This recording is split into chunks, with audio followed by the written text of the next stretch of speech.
Good morning. Standard 12 subject economics આપણે ચાલી રહ્યું છે. ચેપ્ટર નંબર 5 ગરીબી એટલે કે પોવર્ટી. એમાં લેક્ચર નંબર 3 ની આપણે શરૂઆત કરીએ. ગયા લેક્ચરની અંદર આપણે જોઈ ગયા હતા કે નિરપેક્ષ ગરીબી એટલે શું, સાપેક્ષ ગરીબી એટલે શું. આજે આપણે ચર્ચા વિચારણા કરીશું ગરીબીના કારણો, રીઝન્સ ઓફ પોવર્ટી. રાઈટ, શા માટે ભારત દેશ ગરીબ છે, શા માટે ભારત દેશની પ્રજા ગરીબ છે, એના માટે આપણે આજે વિશેષ ચર્ચા કરીશું. તો ગરીબીના કારણોની વાત કરીએ તો ઘણા બધા કારણો આપણને જોવા મળે છે. એની અંદર જે આપણે લિસ્ટ આપ્યું છે એ આપણે વન બાય વન ચર્ચા કરતા જઈશું. એમાં પહેલું જે રીઝન્સ છે એ છે ઐતિહાસિક કારણો એટલે કે હિસ્ટોરિકલ રીઝન. તમે જાણો છો કે જ્યારે ભારત દેશ આપણો આઝાદ થયો તેથી જ આપણો જે દેશ છે એ ગરીબીમાં જીવતો હતો. તમે જાણો છો કે પહેલા જે શાસન હતું એ કોનું હતું? અંગ્રેજોનું શાસન હતું. અને અંગ્રેજોની ગુલામી આપણે જે કરતા રહ્યા એના લીધે આપણે વધુ ને વધુ શું છે ગરીબ બનતા ગયા. કેમ કે અંગ્રેજો જે હતો એ અંગ્રેજોએ આપણે ત્યાં ઈસ્ટ ઇન્ડિયા કંપનીની સ્થાપના કરી હતી અને એની અંદર જે એમની જે વસ્તુઓ હતી એ વસ્તુ અહીંયા બનીને શું છે એમની ત્યાં વેચતા હતા. પરિણામે અહીંનો જે વર્ગ હતો, અહીંના જે ખેડૂતો હતા એ દિવસે દિવસ થવા માંડ્યા, પાયમાલ થવા લાગ્યા. કારણ એ હતું કે ઐતિહાસિક રીઝનની વાત કરીએ તો ગરીબીની અંદર જે અંગ્રેજો જે રીતે ભારતની અંદર રાજ્ય કરતા હતા એની અંદર જે મોટા મોટા ઉદ્યોગો હતા એની સામે આપણા દેશની અંદર જે આપણા નાના ઉદ્યોગો હતા એ અંગ્રેજોના ઉદ્યોગોની સામે ટકી શક્યા નહીં. પરિણામે શું આવ્યું કે આપણા ઉદ્યોગો શું થવા માંડ્યા? પાયમાલ થવા માંડ્યા. આપણા ઉદ્યોગો જે હતા એ બંધ થવા માંડ્યા અને એના કારણે આપણો જે દેશ છે એ શું થયો? ગરીબી તરફ ધકેલાઈ ગયો. રાઈટ, તો હિસ્ટોરિકલ રીઝન એટલે ઐતિહાસિક જે કારણ છે એ આપણને એ જ બતાવે છે કે અંગ્રેજોનું જે શાસન હતું એ ભારતની અંદર જે એ રીતે કરતા હતા કે જેની અંદર આપણા જે લોકો છે એ એમના ઉદ્યોગો સામે ટકી શક્યા નહીં. બીજું રીઝન છે, બીજું કારણ છે ગ્રામીણ ગરીબીના કારણો. ગ્રામીણ ગરીબી એટલે કે જે ગામડાની અંદર જે ગ્રામ્ય કક્ષાએ આપણને જોવા મળે છે એ ગ્રામીણ ગરીબી કેવા પ્રકારની હોય છે? તો એના મુખ્યત્વે આપણને બે રીઝન્સ આપેલા છે. પહેલું છે કુદરતી પરિબળો. કુદરતી પરિબળો એટલે કે જે નેચરલ ફેક્ટર્સ જેને કહેવાય છે. તો કયા કુદરતી પરિબળો છે? આપ શું જાણો છો કે હજી પણ જે આપણી ખેતી છે એ શાના પર આધારિત છે? વરસાદ પર આધારિત છે. અને વરસાદ કેવો છે? આપણે ત્યાં અનિયમિત છે. અનિયમિત વરસાદ હોવાના કારણે જે પ્રકારનું પ્રોડક્શન થવું જોઈએ એ પ્રકારનું પ્રોડક્શન આપણે ત્યાં થતું નથી. એટલે આપણા જે ખેડૂતો છે એ શું રહે છે? ગરીબ રહેતા હોય છે. રાઈટ, તો કુદરતી પરિબળોની વાત કરવામાં આવે તો ભારતની અંદર જે મુખ્ય આધાર છે એક તો ખેતી છે અને મેં તમને કીધું કે ખેતી આપણે ત્યાં શું છે હજી પણ શું છે વરસાદ પર આધારિત હોવાના કારણે આપણું જે હવામાન છે એ શું થાય છે? સતત ફેરફાર થયા કરતું હોય છે અને એના લીધે સારી ઉપજ ન મળવાને કારણે આપણા જે ખેડૂતો છે, આપણા જે ઉદ્યોગો જે ખેતી પર નભે છે એ ઉદ્યોગો શું રહે છે? બહુ ઓછા ચાલતા હોય છે અને પરિણામે લોકો શું છે ગરીબ ને ગરીબ બનતા જાય છે. બીજું પરિબળ આવે છે વસ્તી વિષયક પરિબળો. વસ્તી વિષયક તમે જાણો છો કે ભારત દેશની જે વસ્તી છે એ ઉત્તર વધતી ને વધતી જોવા મળે છે. કોઈ બી વર્ષ એવું નથી કે ભારતની અંદર વસ્તી વધારો ન થતો હોય. રાઈટ, કારણ એ હતું કે સારામાં સારી મેડિકલની જે સુવિધાઓ છે, સારામાં સારી તબીબી સગવડો છે એ આપણા ભારત દેશ અંદર શું છે વધવા લાગી છે. પરિણામે જે મૃત્યુ દર જે છે એમાં શું છે ઘટાડો જોવા મળે છે અને જન્મદરનું પ્રમાણ શું છે ઊંચું જોવા મળે છે. એટલે વધુ પડતી વસ્તીના કારણે પણ આપણે શું છે એક ગરીબી રેખા હેઠળ જીવે છે એવું આપણે કહી શકાય. ત્રીજું પરિબળ આવે છે આર્થિક કારણો. આર્થિક કારણો કયા કયા છે? આર્થિક કારણોની વાત કરીએ તો ટોટલ અહીંયા આગળ આપણને 5 કારણ જોવા મળે છે. તો પહેલું કારણ છે શ્રમિક દીઠ નીચી ખેત ઉત્પાદકતા. નીચી ખેતી ઉત્પાદકતા એટલે શું કે ભારતની અંદર જે ગ્રામ્ય ક્ષેત્રોની વાત કરીએ તો એ ગરીબી શું છે વધુ હોવા માટેનું એક મહત્વનું પરિબળ છે એવું કહી શકાય.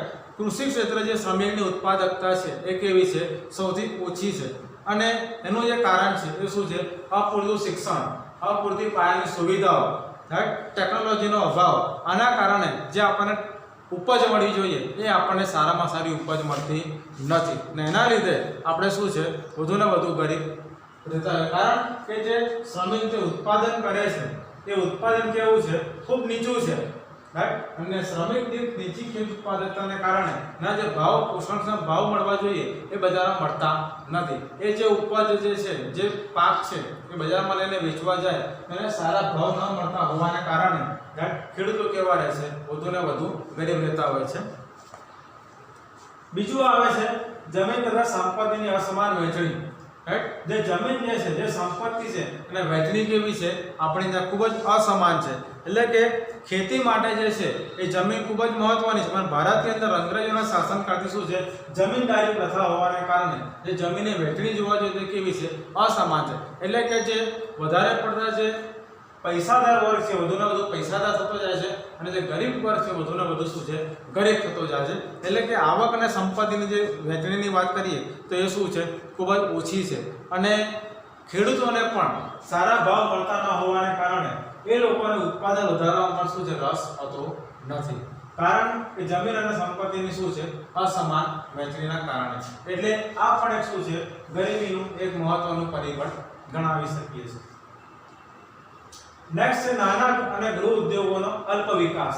આપ સૌ જાણો છો કે જે ઉદ્યોગો જે છે એ ઉદ્યોગો આપણે ત્યાં સૌથી વધારે શું છે, ગૃહ ઉદ્યોગો છે. અને એ ગૃહ ઉદ્યોગો એવું પરિબળ છે કે જે સૌથી વધુ રોજગારી આપતું એક મહત્વનું પાસું ગણાવી શકીએ. પણ ભારત દેશની અંદર જે ગૃહ ઉદ્યોગો છે એનો પણ જે વિકાસ જોવા જઈએ તો એ બહુ ઓછો છે અને એના કારણે લોકોને રોજગારી પ્રાપ્ત થતી નથી. અને રોજગારી ન હોવાને કારણે લોકોને આવક મળતી નથી અને એટલા માટે શું છે, મોટા ભાગનો વર્ગ શું છે, ગરીબ છે એવું આપણે કહી શકીએ છીએ. જો સરકાર આ ઉદ્યોગોને વધુ પ્રોત્સાહન આપે તો લોકોની જે આવક છે વધશે અને ગરીબી દૂર થશે. પણ આપણે ત્યાં શું છે, જે ગૃહ ઉદ્યોગો છે એ મોટા ઉદ્યોગોની સામે શું છે, ટકી શકતા નથી અને એના કારણે ગૃહ ઉદ્યોગો, જે નાના પાયાના ઉદ્યોગો છે એનો વિકાસ જે છે એ કેવો છે, એકદમ સાવ ઓછો છે. એના કારણે જે વ્યક્તિ જે શું છે, ગરીબ ને ગરીબ આપણને રહેતો જોવા મળે છે. ત્રીજું છે ઝડપથી વધતા ભાવો. આપ શું જાણો છો કે મોંઘવારી જે છે, રાઈટ, ઇન્ફ્લેશન માર્કેટની અંદર ભાવ વધારો એ આપણા ભારત દેશની અંદર કન્ટિન્યુઅસ જોવા મળે છે અને એના કારણે જે લોકોની આવક જે છે એ આવકની સામે જે ખર્ચ શું થાય છે, વધી જાય છે.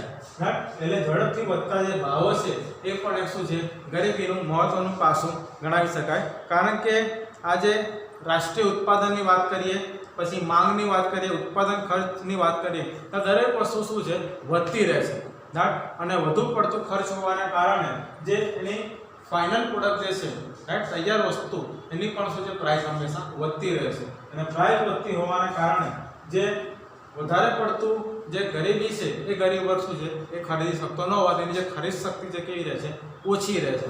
એટલે વધુ પડતા જે ભાવો છે એના લીધે લોકોનું જીવન ધોરણ પણ શું છે, એ પણ ખૂબ જ નીચું આવે છે એવું આપણે કહી શકીએ છીએ. લાસ્ટ છે બેરોજગારીનું ઊંચું પ્રમાણ, રાઈટ, અનએમ્પ્લોયમેન્ટ. આપણા ભારત દેશની અંદર એક તો સૌથી વધુ બેરોજગારી વધારે પ્રમાણમાં જોવા મળે છે. કારણ કે લોકોની અંદર જે એજ્યુકેશનનું પ્રમાણ છે, રાઈટ, શિક્ષિત બેરોજગારી પણ ખાસ કરીને આપણને જોવા મળે છે. એટલે બેરોજગારીનું પણ શું છે, જે પ્રમાણ છે કેવું છે, ઊંચું છે. એનું કારણ શું છે કે ભારતની અંદર જે મોટા ભાગની વસ્તી છે એ ક્યાં રહે છે, ખેતી પર આધારિત છે અને ખેતી ક્ષેત્રમાં કેવું છે, વર્ષની અંદર એક જ પાક લેવાતો હોય છે. એના કારણે પણ ઝડપથી વધતી વસ્તી, સંયુક્ત કુટુંબ પ્રથા જે છે એના કારણે પણ શું છે, ખેતી પર વસ્તીનું ભારણ શું છે, વધતા પ્રચંડ બેરોજગારી સર્જાતી હોય. પ્રચંડ બેરોજગારી એટલે શું કે વ્યક્તિ કામ કરતો દેખાય પણ એની જે પ્રોડક્શન જે છે, એની ઉત્પાદકતા છે એમાં કોઈ ખાસ ફરક પડતો નથી. એના લીધે એ શું છે, બેરોજગારીનું પ્રમાણ શું છે, આપણને વધુ જોવા મળે છે અને બેરોજગારીના કારણે પણ શું છે, આપણને ગરીબીનું પ્રમાણ વધુ જોવા મળતું હોય છે. ચોથા હોય સામાજિક કારણ, સોશિયલ રીઝન્સ કયા કયા છે. પહેલું છે શિક્ષણનું નીચું સ્તર. હંમેશા જો ગરીબી ઓછી કરવી હોય, ઘટાડવી હોય તો જે શિક્ષણનું જે છે, એજ્યુકેશનનું મહત્વ શું છે, સમાજમાં વધારવું પડે. જેટલું શિક્ષણ વધારે એટલું જ રોજગારીની તકો વધારે અને રોજગારી જેટલી વધશે તો ગરીબી ઓટોમેટિક દૂર થઈ જશે. એટલે શિક્ષણનું જે પ્રમાણ છે એ આપણી ત્યાં શું છે, ખૂબ જ ઓછું જોવા મળે છે અને એના લીધે પણ શું છે, આપણે ગરીબ છે એવું કહી શકીએ. એટલે ખાસ કરીને ટેકનોલોજી જે છે, ત્યાર પછી સંશોધનો, ખેત ઉત્પાદન અને મોટા ભાગે જે બજારને જે લાભ થાય એ લાભ પ્રાપ્ત થતા નથી. એના લીધે પણ શું છે, જે શ્રમિક ઉત્પાદકતા આપણને નીચી જોવા મળે છે. લૈંગિક અસમાનતા. સ્ત્રી અને પુરુષની જે અસમાનતા છે એ આપણા સમાજની અંદર ખૂબ જ વ્યાપક છે. એટલે કે ઘણી વખત જે સ્ત્રીઓ જે કામ કરતી હોય એની કમ્પેરિઝનમાં જે પુરુષો કામ કરતા હોય એમાં વેતન જે છે એમાં શું છે આપણને અસમાનતા જોવા મળે. એટલે કે પુરુષને વધુ વેતન, સ્ત્રીઓને ઓછું વેતન, આ પ્રકારની અસમાનતા આપણને જોવા મળે છે. એના કારણે મોટાભાગનો વર્ગ છે ગરીબી તરફ ધકેલાઈ જાય છે. અને પાંચમું છે અન્ય કારણો, અધર ફેક્ટર્સ કયા છે. તો પહેલું છે આપણને યુદ્ધ. રાઈટ, તમે જોઈ શકો છો કે ભારતની અંદર આઝાદી બાદ પડોશી દેશો પાકિસ્તાન અને ચીન સાથે યુદ્ધનો સામનો કર્યો છે. રાઈટ, અને યુદ્ધના કારણે જે વસ્તુની જરૂરિયાત પડે એમાં સંસાધનો, યુદ્ધ માટે જરૂર શસ્ત્ર સરંજામ, આ પાછળ શું છે વધુને વધુ રકમ ખર્ચાતી જોવા મળે છે. અને એના લીધે જે વિકાસના કાર્યક્રમો પાછળ જે ભાર આપવો જોઈએ, વિકાસલક્ષી કાર્યક્રમો કરવા જોઈએ એ ઓછા થાય છે. પરિણામે આપણો દેશ શું છે, જે પ્રજા છે એ વધુને વધુ આપણને ગરીબી જોવા મળે છે. અને જે ભાવો જે છે એ પણ શું છે ઝડપથી વધતા જોવા મળે છે. યુદ્ધને પરિણામે દેશની જે વિકાસ પ્રક્રિયા જે છે એ શું છે ઘણું પાછળ ધકેલાઈ જાય છે. વારંવાર યુદ્ધનો સામનો કરવાને કારણે ભારતની અંદર વિકાસલક્ષી જે ખર્ચ છે એનો પણ શું છે કાપ મુકાતો આપણને જોવા મળે છે. તો આ હતા અન્ય ફેક્ટર્સ. બીજું છે સંરક્ષણ ખર્ચમાં વધારો. સંરક્ષણ એટલે કે જે ડિફેન્સ એક્સપેન્સ જેને કહેવાય એ પણ શું છે આપણે ત્યાં વધુને વધુ થતો આવે છે. કારણ કે છાસવારે થતા યુદ્ધ એના કારણે સરકાર દ્વારા પણ શું છે સંરક્ષણ ખર્ચ છે એટલે કે જે વેપન્સ બનાવવા પડે, રાઈટ, શસ્ત્ર સરંજામ, એની પાસે શું છે વધુને વધુ સરકાર ખર્ચ કરે છે. પરિણામે એટલે કે તમે જુઓ કે આધુનિક વિમાનો છે, પછી લડાકુ વિમાન છે, આ બધા પાછળ શું છે વધુને વધુ ખર્ચ સરકાર કરતી હોય છે. વર્તમાન સમયની વાત કરીએ તો આતંકવાદ જેવી સમસ્યાઓનો સામનો પણ શું છે સંરક્ષણ વ્યવસ્થામાં ખાસ સુવિધા પાયો થતો ખર્ચ પણ વધ્યો છે. સંરક્ષણનો જે ખર્ચ છે એ બિન વિકાસલક્ષી ખર્ચ છે. કેમ કે આમાં સરકાર ગમે એટલો ખર્ચ કરે એમાં કંઈ ગરીબીમાં ઘટાડો થવાનો નથી. રાઈટ, તો આ ખર્ચ કેવો છે બિન વિકાસલક્ષી ખર્ચ છે. અને પરિણામે જે ખર્ચ થવો જોઈએ એ ખર્ચ થતો નથી. પરિણામે શું છે વિકાસ માટેના ખર્ચમાં ઘટાડો થતો હોવાથી આર્થિક વિકાસ જે છે આપણે ત્યાં મંદ પડે છે. અને પરિણામે ગરીબીનું પ્રમાણ શું રહેશે ખૂબ જ ઓછું જોવા મળતું હોય છે. અને નેક્સ્ટ છે ખામીયુક્ત નીતિઓ. જે આપણી નીતિઓ જે છે એ કેવી છે ખામીયુક્ત છે. એટલે કે ભારતની અંદર ઝડપી આર્થિક વિકાસ માટે આયોજન હેઠળ બીજી પંચવર્ષીય યોજનાથી પાયાના ભારે ઉદ્યોગોને મહત્વ આપવામાં આવ્યું છે. ઝડપી ઔદ્યોગીકરણ દ્વારા ઊંચા દરે આર્થિક વિકાસ હાંસલ કરીને દેશની ગરીબી અને બેકારી સમસ્યાઓ ઉકેલવાની લાવવાની નીતિ પણ અપનાવવામાં આવે છે. પરંતુ નીતિમાં દેશની મોટાભાગની જે વસ્તી છે કેવી છે કૃષિ પર નથી છે. એટલે જે સરકારે જે નીતિઓ બનાવી છે એ કેવી છે ખામીયુક્ત છે. અને ખામીયુક્ત નીતિઓના કારણે જે વિકાસ થવો જોઈએ એ વિકાસ થતો નથી. પરિણામે જે ભારત દેશ છે શું છે વધુને વધુ ગરીબ થતો જોવા મળે છે. તો આ હતું ગરીબીના મુખ્ય કારણો કયા છે આપણે જોઈએ. તો પહેલું ઐતિહાસિક કારણો, તેમાં ગ્રામીણ ગરીબીના કારણો, કુદરતી પરિબળો, વસ્તી વિષયક પરિબળો. ત્રીજું આર્થિક કારણોની વાત કરીએ તો શ્રમિક દીઠ નીચી ખેત ઉત્પાદકતા. ત્યાર પછી જમીન તથા સંપત્તિને આપણે જોઈએ છે કે અસમાન વહેંચણી આપણને જોવા મળે છે. નાના અને ગૃહ ઉદ્યોગોનો શું છે અલ્પ વિકાસ થયો જોવા મળે છે. ઝડપથી વધતા ભાવો, બેરોજગારીનું ઊંચું પ્રમાણ. સામાજિક કારણોની વાત કરીએ તો શિક્ષણનું નીચું સ્તર, લૈંગિક અસમાનતા. પાંચમું વાત કરીએ તો અન્ય કારણોની અંદર અધર ફેક્ટર્સની વાત કરીએ તો યુદ્ધ, સંરક્ષણ ખર્ચમાં વધારો અને ખામીયુક્ત નીતિઓ. રાઈટ, અહીંયા ગાડી આપણે આ લેક્ચર્સની સમાપ્ત કરીએ છીએ. હવે પછીના લેક્ચરની અંદર આપણે જે ભણવાનું છે એ આપણે ભણીશું કે ગરીબી જે ઘટાડવી હોય તેના કયા કયા ઉપાયો છે એ આપણે ચર્ચા કરીશું. Thank you.